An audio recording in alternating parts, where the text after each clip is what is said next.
menjadi halangan kepada doa apabila kita terlibat dengan harta-harta yang haram. Ya.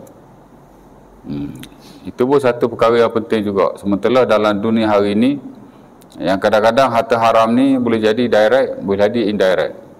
Ya. Bahkan kalau kita belajar muamalat memang dalam mukaddimah lagi ada satu slot, itulah al-amwal al-muharramah, harta-harta yang haram. Memang kita kena belajar. Dalam mukaddimah lagi kita dah diberi pendedahan tentang bentuk-bentuk harta-harta yang halal dan haram sama juga, ya. Setelah kita belajar definisi muamalat, hukum muamalat, sumber muamalat, ya, adab muamalat, asas-asas yang utamalah dalam fiqh berkenaan, dan memang ada bab harta haram dan harta yang halal, ya. Barulah kita masuk kepada bab-bab yang ada dalam muamalat, baru masuk bab jual beli, ya, baru masuk bab sewa menyewa, baru masuk bab wakil mewakilkan, gadai menggadaikan, pelaburan, ya, dan semualah hal yang berkaitan.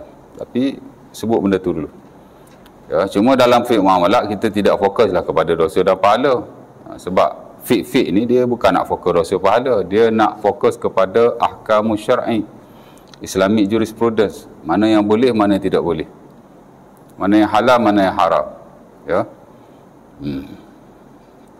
Tapi dalam ilmu-ilmu yang lain kita belajarlah bila dosa ni dia banyak jadi masalah, terutama kepada kehidupan kita. Khusus dalam bab doa, ia akan jadi penghalang lah, ya. Dan saya dah berkongsi tentang hadis itu dengan jelas sekali, dan famous juga kerana dalam buku-buku tazkiyatun nafs, kerohanian, tasawuf dan seumpamanya memang ada lah. Hatta Imam Nawawi rahimahullah dalam bukunya Riyadhus Salihin awal-awal dah masuk hadis itu, di mana ada orang ni dia bermusafir. Musafir ni memang Allah Ta'ala jamin doa mustajab. Salah satu la turaddu da'awatuhum, 3 golongan tidak ditolak doa-doa mereka. Hadis Tirmizi daripada Abi Hurairah. Salah satunya Nabi kata da'watul musafir, doa orang yang bermusafir. Dan saya personally pun bila bermusafir saya sering mengangkat tangan kepada Allah berdoa, minta pasal mustajab kan. Tapi tak adalah daripada awal musafir sampai akhir duduk doa aja. Bila nak bawa kereta, waktu tertentu lah, ya. Tengah bawa kereta kejap-kejap kita doa, ya. Kadang-kadang pegang tangan sebelah, angkat tangan sebelah. Betul, pasal kita tahu mustajab, ya. Kita berhenti semaya doa. Banyaklah kita doa pada waktu itu musafir, ya. Dan kalau kita ikut standard ulama kita, termasuk Al-Imam Syafi'i rahimahullah, katanya musafir jauh sama, musafir dekat pun sama. Pasal musafir ni ada dua, musafir yang jauh, safarut tawil, dan musafir yang dekat, safarul qasir. Sama saja dia kata. Allah Ta'ala beri kelebihan kepada orang yang bermusafir. Sebab bila orang dia musafir ni, antara orang yang mudah menerima atau menghadapi kesukaran-kesukaran tertentu. Jadi Allah Ta'ala beri kebaikan di situ, ya. Tapi kawan ni, dia doa Allah Ta'ala tak terima lah.